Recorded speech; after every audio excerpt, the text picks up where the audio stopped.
Welcome to another episode of the Film Room. I am really excited to be joined today by Janelle Brown from over at Fairfield. The Stags put together one hell of a season last year and are looking to keep making some noise this year. Shout out to everyone who would actually schedule them in non-conference because that's a dangerous matchup. Nelly, first and foremost, how you doing? Great. I'm great. How are you? I'm good. I'm a little low on sleep, so my girlfriend lives in Toronto. I had to drive her back yesterday, so I'm staying at her place for a couple days. And my back, if I was 24 making this trip again, fine. 27, my back is feeling it today. You But alright. you You know, alright. yeah, I'll survive. It's a scary day, but not just because of it being Halloween. You know, your muscles have to catch up with it. But um, yeah, I mean, I'm excited obviously to get you on with this. I think watching you kind of take off this last year. Obviously, you were good the last couple of years, but I think last year was you got to see what you guys did at a national level, and that really got to elevate where your game was at too. Um, have you been able to kind of reflect on what this last year was? I know that obviously you guys have aspirations and goals to keep moving forward, so probably not as much, looking backwards, but have you been able to let that sink in a little bit and think of what you were able to do this last year? I think it was right after the Indiana game. Just like thinking back to like, wow, we were 31-2, even though we didn't really perform that well that last game. The fact that we did what we did in such a just historic way, like going undefeated, just having a roller coaster up and down playing, but still keeping that winning consistency. It was definitely just exciting. Like right after the game, I was like, damn, we really did that. Like 31-2, we were one of the best teams in the school. So it was just something to just look back on and be like, all right, like now how can we get there again? How can we do it again? Is it possible to do it again? And then it was how hard do you want to work so that that can happen again? It was just a mentality kind of switch. Like, yeah, you did that, but now it's like, how can you go back and do it again?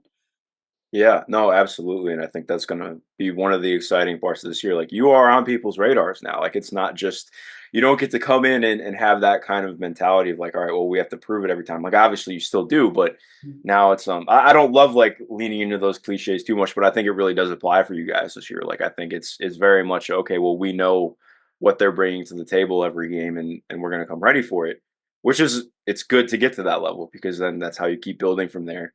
Um, I wanted to ask too.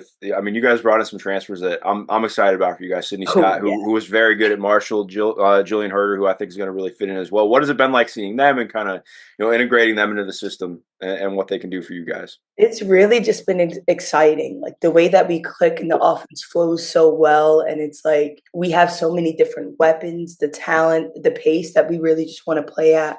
I feel like overall, Sid, Jill, and Ray, they just added so much power to this offense.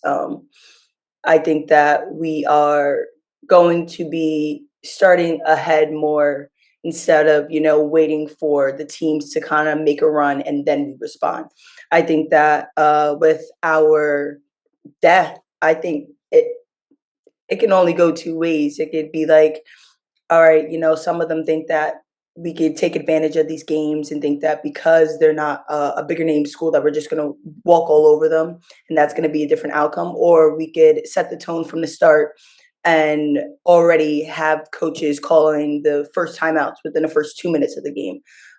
That's really just been where our focus is at, because we have roller coaster starts to where it's like now we're getting ripped in by Coach Carly because we're not doing what we're supposed to do. But then when we actually just set the tone from the start and then have the offense rolling, have the defense really just backing us too. Oh man, just you mentioning the recruits, it's just like, I mean the the transfers. It's like the season needs to start. The season just needs to come. Yeah, Instead of me talking about it, you just need to see it in the way we play.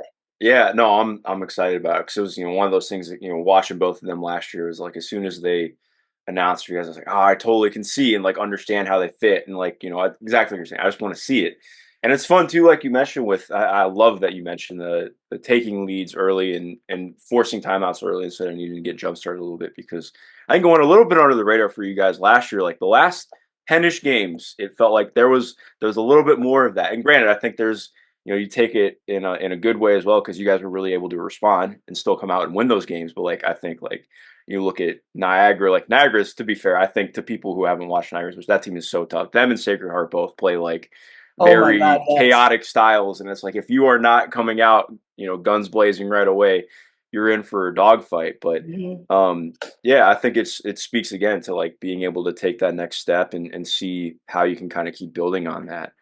Um, in terms of speaking on the offense as a whole, too, I think part of what was so fun in watching this past year and just you and Carly's system in general has been how well you fit in it and how well you understand it, like being able to play on and off the ball. I think so much of succeeding in like a continuous ball screen offense is like you have to always be a threat.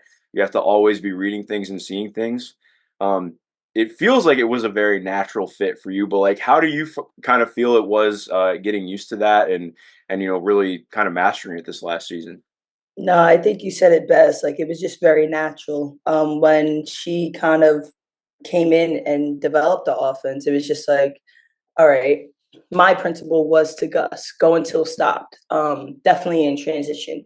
I think the first year, that's when she just wanted to start emphasizing, like, all right, teams are going to be tired. We can run them. We have the legs and the athleticism to just continue to run these teams. So my job as a point guard was just to Gus.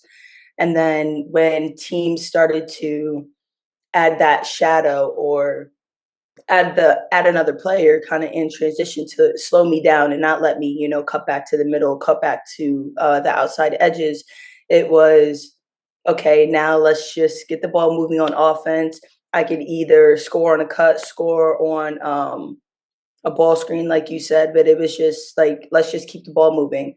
And in high school, I didn't really score a lot because I was always like a pass first point guard. So it came easy to me developing like, all right, like now you just got to, keep kicking it, keep the ball moving, keep us on offense. Cause whenever the ball is just moving, that's when we're flowing and we're going to get a good shot at the end of the shot clock. So regardless, whoever's scoring, it's going to be a bucket.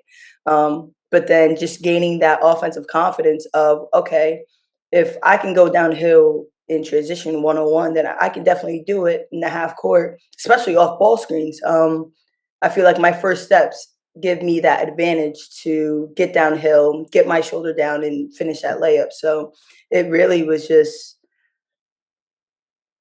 reading the offense, trying to see what shots are good for me and what shots I could really take going forward. A lot of people scouted me. They knew that I can go downhill. So it was like, all right, what's other ways that you could score? So every time I'd see that ball screen, I'd set it up. They'd try to go under because they know I'm a driver, but I'd just sit behind and shoot three. So it was kind of definitely reads with my positioning coaches, Coach Carly and Coach E.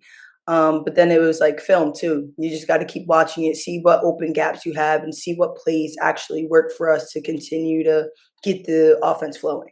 Yeah, no, I think it's a lot of really great insight because so much of it is like kind of like you're talking about, like, okay, it's layering your game because, as people see your game throughout the year, they're going to get adjusted to it and they're going to Mm. find ways to kind of scout you. Like, even I think there were times last year towards the end where people really tried to weak you and send you, all right, say, go, all right, use your left hand because we don't Yeah, want to let you like go right.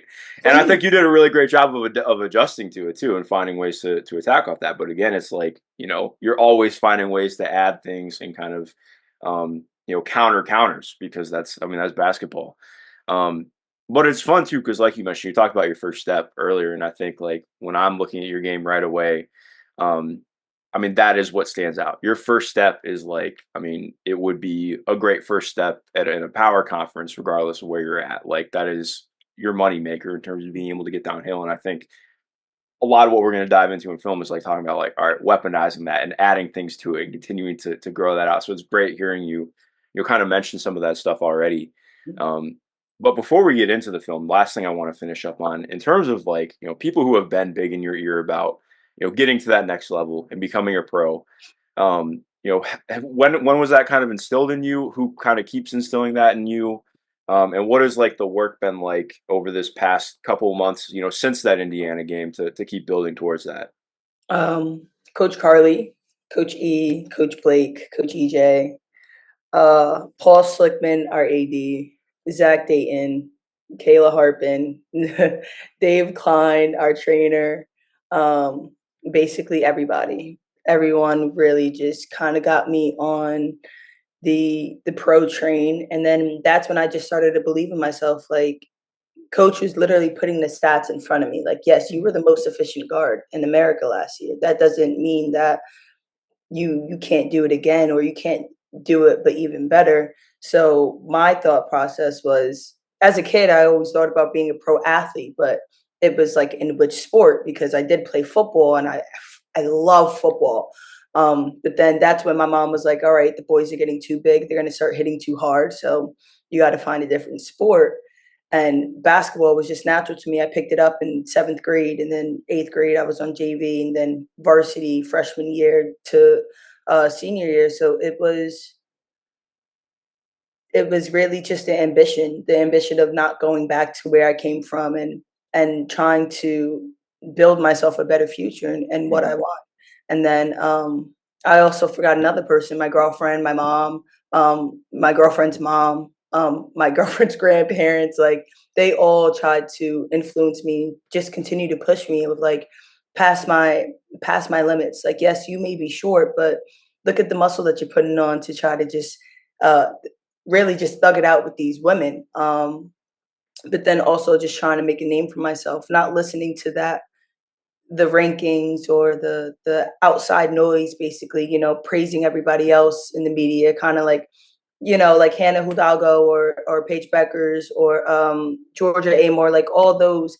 I know who I am. I just got to stay true to myself, and I know that the time's going to come to where I need to prove to somebody that I'm faster than Paige, or I don't need to prove anything to anybody, because I already know who I am, and I know where my goal and where my skill sets are going to take me. So just blocking out that outside noise, but also keeping in that hope of, you do have the opportunity to be a pro athlete. So do it. Work for it. Don't try to make excuses about it. Um, don't try to speak it into existence. Stay humble and just be consistent. Just try to do what you do best, and that's just work. Yeah. No, I first off, it's awesome how many people are pouring into you. I love hearing that. Having like, I don't know, I think so often people think of, like, getting to levels like that is, oh, it's all like, your own mentality. Like, you getting to get there, and like, no, you need people who are pouring into you all the Yep. time, and helping build you up to that. So that's awesome to hear. And I also really like the mindset of recognizing, like, it's just you. It's you doing it. It's not about, where anybody else is at, or where other people are ranked or whatever. It's like, rankings are rankings. You just got to do what you do, and rankings don't matter at the end of the day anyway. So, Yeah, just gotta um, perform. 100%. And I do love too that you mentioned in terms of being the most efficient guard in America last year, because she's not lying. Like, you shot, for reference, and this is, to me, this is like one of the stats that matters the most. Like, so whenever I'm looking at, efficiency, especially for a guard, how well do you shoot on layups in the half court? So if I remove everything out of transition, anything off turnovers, how well are you shooting in the half court? Shot 65% at the rim in the half court last year, and that's like almost 100 attempts. So that's really good. Like, that's better than a couple of players who were 6'5", 6'6" last year did, again, in big time conferences. So, like, that matters a lot. Shot 44% from three, on high volume again too. Like, there's a really strong basis of efficiency, and again, like, when we can keep looking at things, there's even another level I think you can take it to. So let me get this film pulled up, and we'll dive into it. While I'm doing that, I guess I want to ask you, what is the thing you're maybe most excited to showcase this year that you worked on this summer? My passing. Hmm. Um, One of my goals for at during the end of the year meeting was, how can I get my assist to turnover ratio up? And that was me jump stopping more, taking my time, being patient more on the offensive end. But that's also trying to get the ball, thread the needle to my teammates, so that we can actually get a good bucket. So it was just passing. It was definitely passing. I like that, because that's something we're going to look at here in just a second. But I mean, again, so, like, if you see anything you want me to stop and rewind, all you. I want to start by looking at transition, though, because I think one of the places where you, and obviously you guys as a team, really kind of kickstart things is how you play in transition. Obviously forcing turnovers with the way you guys play defense. But, like, this is one of my favorite clips from the entire season because I think it showcases that really well. Like obviously they score, hammer can't even cut back really, and I mean, you're right there and buckets in the net. And like I think to me, that is a very much an embodiment of your game. Like you are all pace all the time. Like I think going back and watching games, the amount of times that I see you clapping at somebody because like, hey, I'm open, swing the ball. Like pace, pace, pace is kind of what stands out for me a ton with you watching. I think Coach Carly emphasizes that too. Like Yeah, just because defenses are going to be tired. No one can actually try to play through that 30-second shot clock. So it's like get them running, get them on the move because that just gasses them and it's advantage us. As soon as they see me going, they're going to collapse to the paint. But I got shooters all around. Kick out, assist, bang, bang. It's Fairfield basketball, man. absolutely. And I think part again, like it's not just doing it like every now and again, it's doing it all the time. And I think you bring that because like exactly like, all right, cool. Indiana has centers across the line and you go. Like if you can enforce any kind of mismatch like that, or not even mismatch, if you can just if we get you out of the paint and we can create something like that's just easy, efficient offense. Mhm. And I think especially early on in that game, that was such a big part of why you guys were in it and keeping it where it was at. Like just being able to play with that consistent pace is so big for what you guys do. Definitely. So one of the things, because number one, I know you mentioned football. What position did you play? Because I'd heard coming All up right. that you played. Were you running back? Because it would very much track. My favorite position was middle linebacker. But Okay. yes, I was a running back. I was a defensive end and then I was an outside linebacker. Okay. All right. Because I think it's funny. So, like, one of the things that I want to dive into is how you play through and around contact. 'Cause I think, like, when I watch stuff, again, even in transition, I think there are times when you try and go around contact. And I think your best finishes come when you play through it and you Mhm. play with that football mentality. Because right here, like, to me, like, this, I mean, this is still great. Like, you get into the paint, this is a makeable shot for you. But then I watch this next one where you more absorb contact, sink that shoulder in. And I'm like, that's where your money is. You know, you score at your best when you are able to really put people, put yourself into somebody instead of trying to go around them. You know,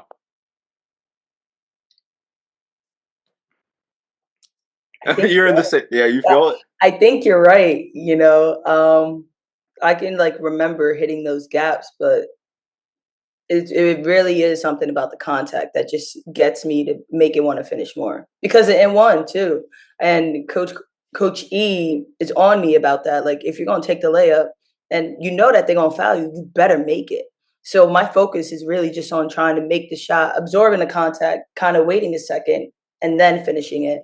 I feel like the Ryder clip from before, I was rushing my shot, thinking that I was gonna get the foul immediately, instead of taking my time, let her go up because she already went down. So just go down with that. I mean, like go up with that, but stronger. Take my time and use the offense, use the pace. Yep. No, exactly. Because I think that's part of one of the hardest parts of being someone. Not that I was never as fast as you or even close to it, so I'm even trying to pretend. But like, I think one of the hardest parts of being so fast is like, okay, when where are the moments where I pick to go slower to like kind of toy with my transmission a little bit because that's how you really get people going. And I think again, that's something that you improved on as the year went on. In my opinion, that's an even bigger spot for you to take on. Because like again, right here, I think, and I love that you talked about passing because this is one of the plays I look at where I'm like, there are times where I think you're so good at getting into the paint and looking how many bodies you have drawn. I'm like, I mean, Meg Anderson's right in the corner, and that's Mhm. if you're kicking that out, like I think you could add 2 or 3 assists per game, and that's what 6, 7 points for the team. Yeah, and Um, it makes my job easier too as a point guard, knowing that I don't have to do too much, and then I'm not picking up that foul, and we're just flowing in the offense. Yeah. Also, I do have to say though, Niagara is so tough with the charge drawing. They are like an elite charge drawing team. That's so much of what they do is like we want to just be aggressive and put you in difficult spots. So it's Mhm. part of the game too. Um, but then again, like you go right here, and I think this is exactly what we're talking about. Like I think you can. This is the stuff for you. Like you get any kind of advantage, you get somebody on your back hip, and you look at how many eyes are on you and how many bodies are there, and it's just finding your shooters, and it's simple stuff. Yeah. Um, The coaches would okay. kind of emphasize that, reading the numbers, reading how many I draw in to just kick it out. Hmm.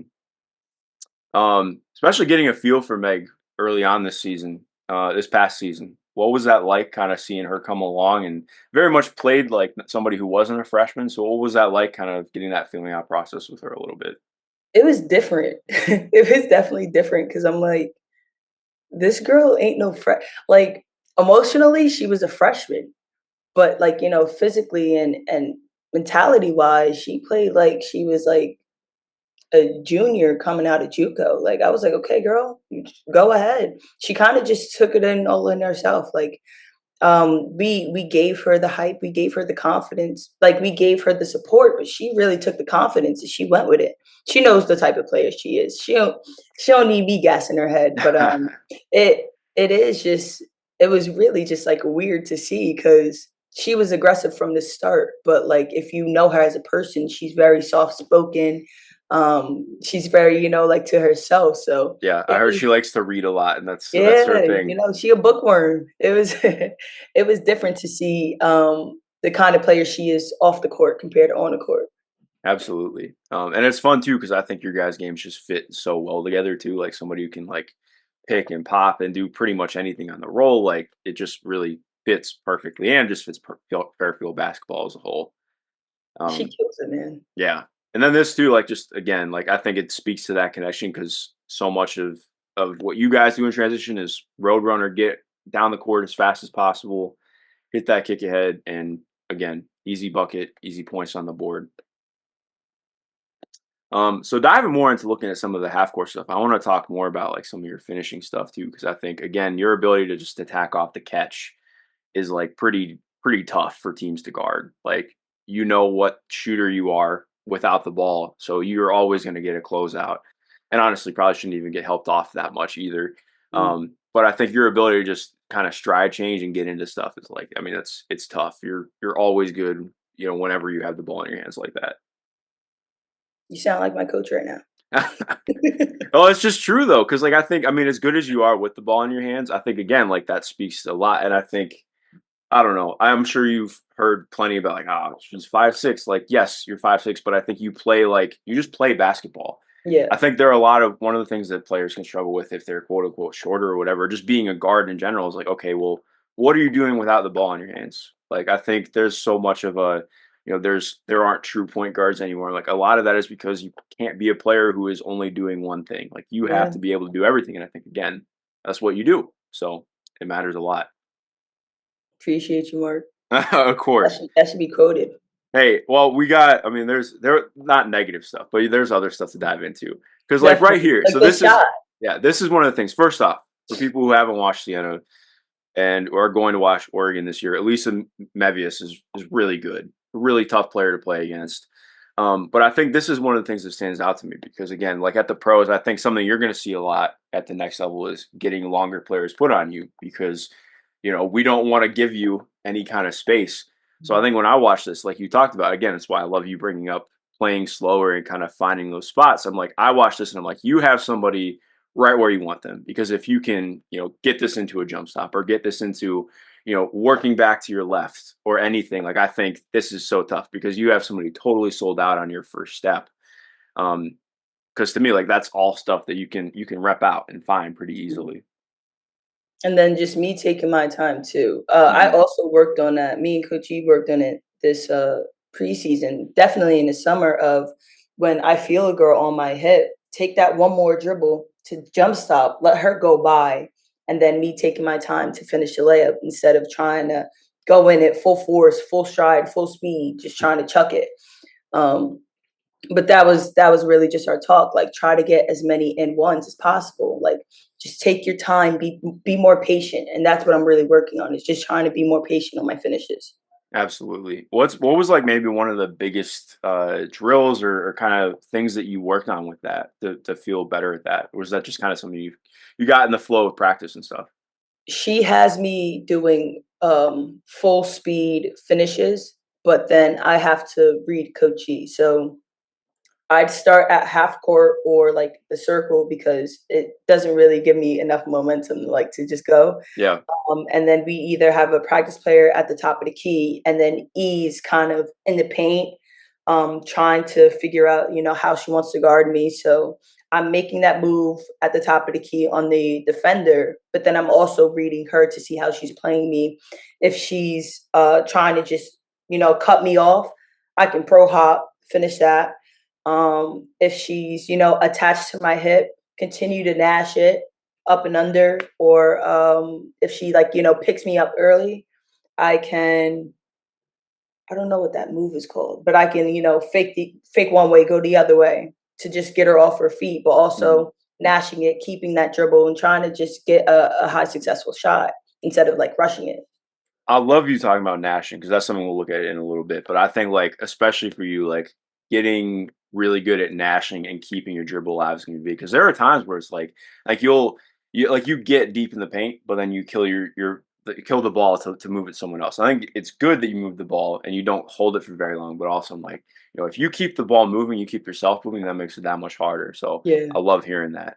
Um, and I'm not trying to gush, but I think like being, knowing what you need to work on without even having to, like just already being in that mindset is like so good and kind of seeing where you need to Mhm. be with that. Um, so right here again, like I think this doesn't go in, but this is one of those plays that I watch where I'm like, I love this. I'm like, that's the kind of stuff. Getting to more and more of that, like, because again, you sell out. Let's see how many people are here. I think it's you have like all five pairs of eyes, but you have four bodies that are on you.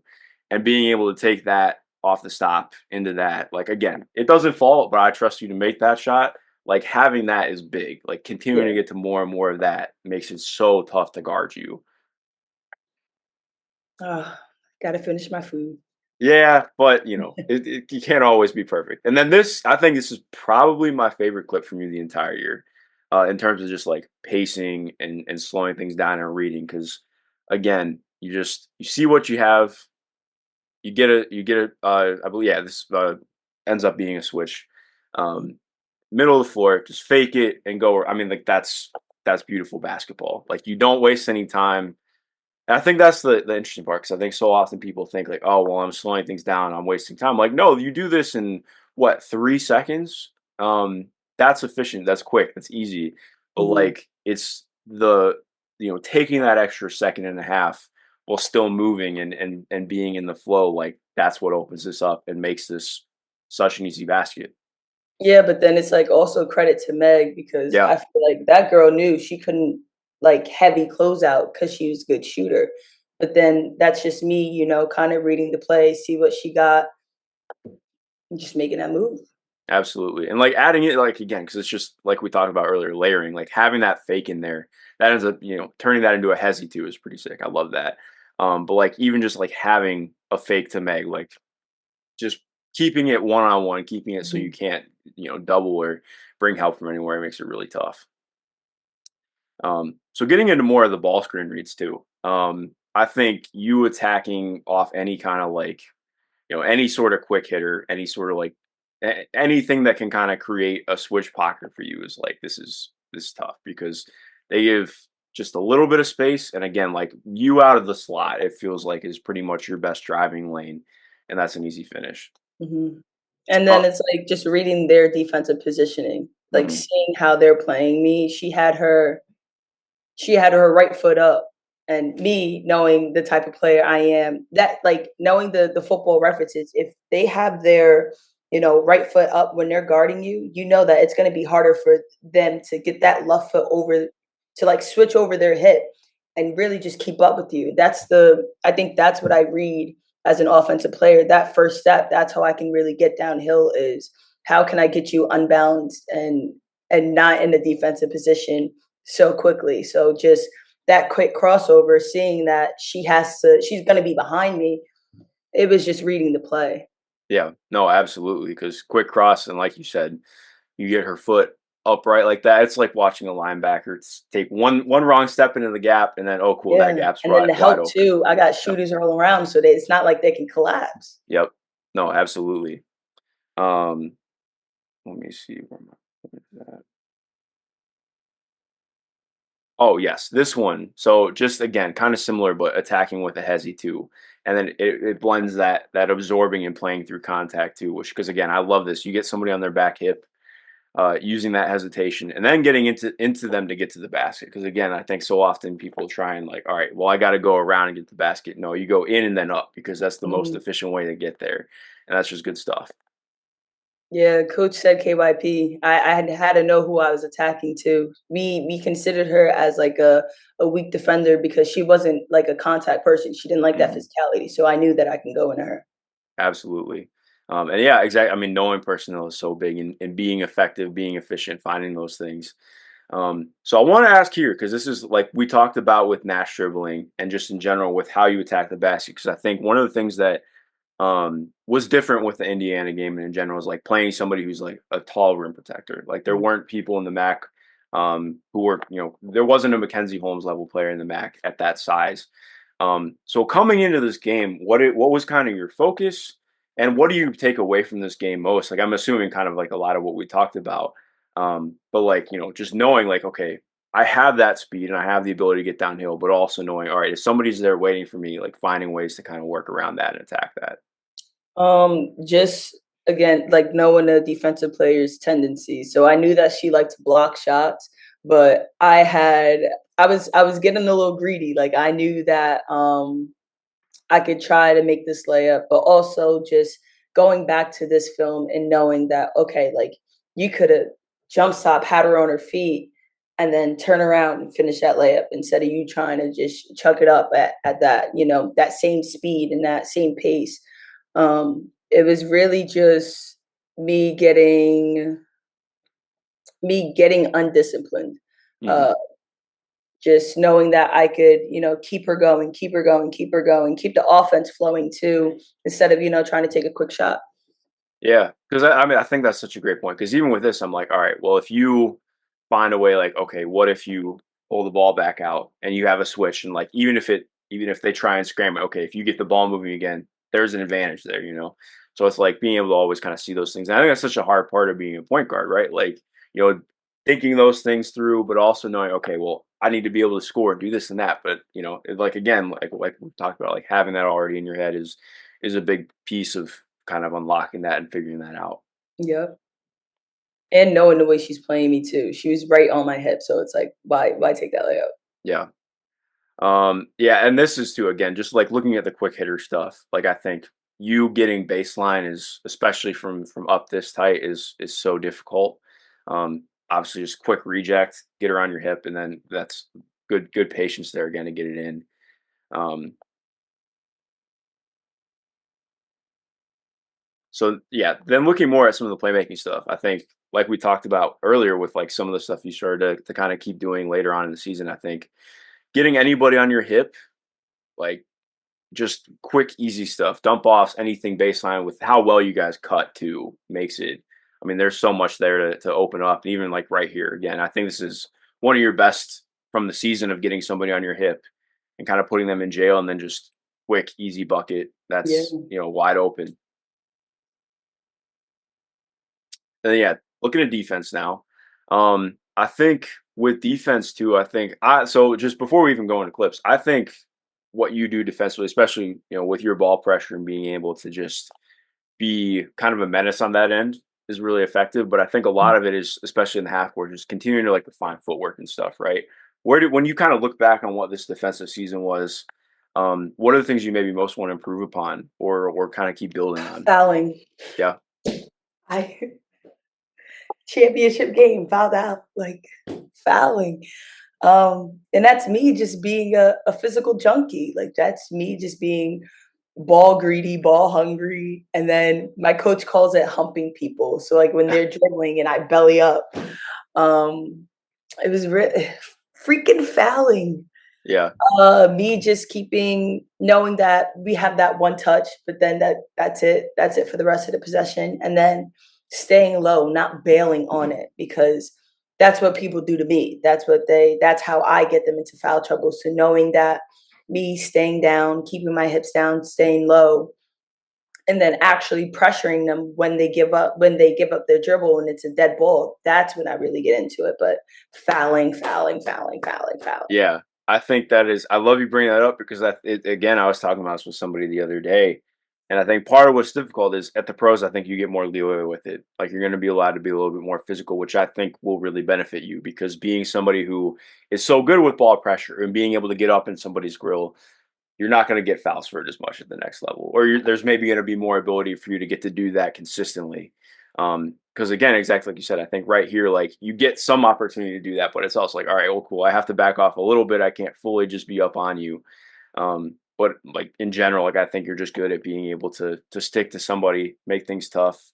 I'm assuming on the scout it was an under because, or yeah, I was gonna say if I remember correctly for Canisius, that sounded right. And it was, I should have been more aware of the shot clock too, Hmm. because I didn't hear them counting it down. But I try to pay attention when I am like defending on how much time they got on the opposite shot clock. Yeah. Definitely in half court too, so that I can get that 10-second violation. So I just got to be more aware of what the shot clock was at and go over instead of having to go under and have her shoot that shot. Yeah. Well, again, I still think it's a good possession. Make it Mhm. tough. Not everybody's going to be, step back three is not efficient for a lot of players. Um, Here too. So I think I wanted to pull up Indiana because after playing them, they run one of the most pro style systems in the country. A ton of off ball actions, movement. Um, what was that like, kind of prepping for that? Because it's a different style to kind of play against. It was tough trying to find proper positioning without fouling. So that Hmm. was really my biggest thing. So it was like there was multiple people trying to um guard Scalia to try not to get hit with these screens and prevent her from scoring. But doing it with the scout, it was like so much harder because we have men's players. So their legs is stronger and bigger. So every time I would try to go under that Iverson, I'd either get clipped by their knees or just the screen. So it was really just trying to read the screens and how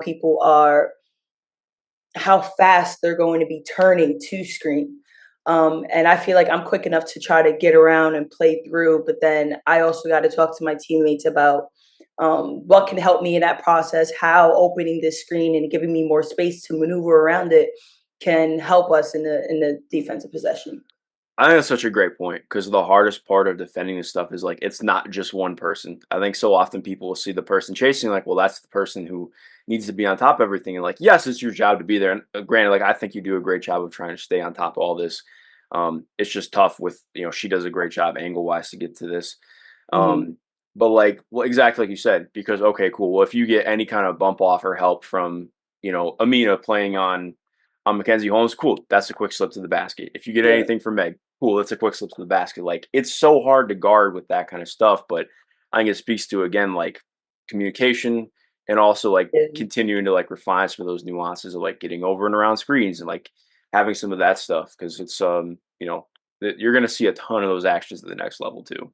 Yeah, and I tell my teammates too, like you got to talk to me early on the screens because I'm already anticipating it, and that's how I get over ball screens is Yeah. when they're like screen left, I'm pushing that offensive player up to where they have no choice but to go up. So I'm trying to go over the screen. I'm basically making them reject that screen, and then I'm following on their hip. Like you're not using the screen, so having my defensive players talk to me saying where the screen is and then possibly opening up that space to where I could just jump the gap is going to help us. And it's really just going to help us in the defensive possessions. Absolutely. And I especially I mean like being a pro moving forward, like being able to use that physicality, especially off the ball, is like so big because you can't really as much right now. But I mean again, like you mentioned jumping, like I think that's a great jump right there. You beat her to her spot.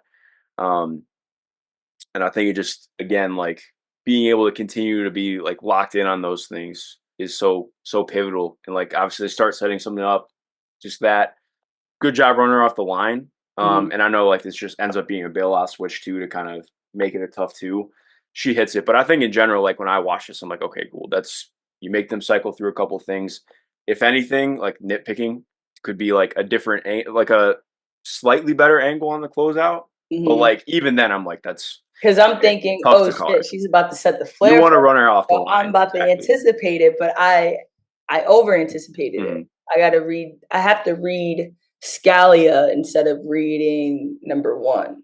Yeah. But exactly like you're saying, I mean, I think that's the tough part because there's so much going on that you have to kind of, being locked in on personnel tendencies, all that, and having that communication too, because Blair Screen's a two-person guard, and it's like Yeah. not easy to to take advantage of. But um, yeah, I agree. So this is again like looking at stuff that I really like that you do.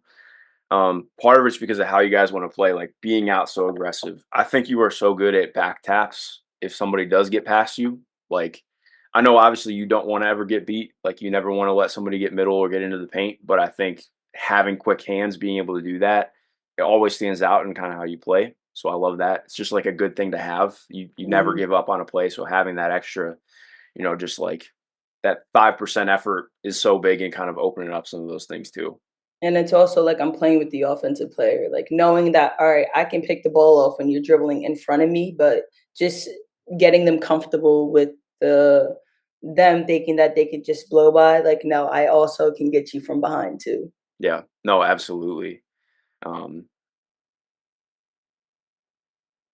and this one I think is just just looking at quick hands again too, because I think that's something that like we're mentioning, you bring that always. I think just finding those quick gaps to be like, all right, cool, I'm here, making your presence felt. I think that adds to the physicality aspect too of like being able to have those moments where you can do that. I don't know how much you watched the WNBA finals, but a lot of physicality, a lot of physicality. Oh, the series, I'm not even gonna speak on it because that was crazy.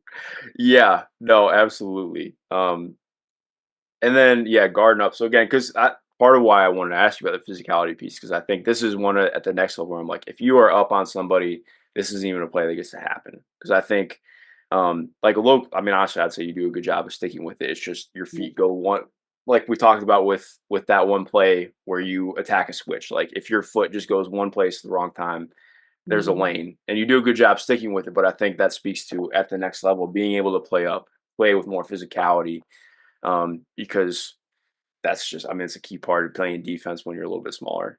Yeah. Um, well, yeah, no, that's all I got. I really enjoyed this. I'm excited to watch you keep growing and developing this year and see what you guys do as a team. Because I think a lot of good things ahead for the Stags. Is there anything you want to close out with before we get out of here? No, just don't doubt us. Just keep watching, stay tuned, and just keep supporting. And if you don't support, that's okay. But don't hop on a bandwagon when you see us actually winning. So I concur. It's too much to be excited about. We have too much tape already to have any reason to doubt you guys heading into this year. So I'm very excited to see how you keep building, what that looks like. To everyone watching, of course, keep up with all things Stags women's basketball. They have a great non-conference coming up ahead. Very excited to see them take that on and then head into the MAC. Nelly, appreciate your time. And again, to everyone watching, if you haven't already, go subscribe and keep up with everything down below.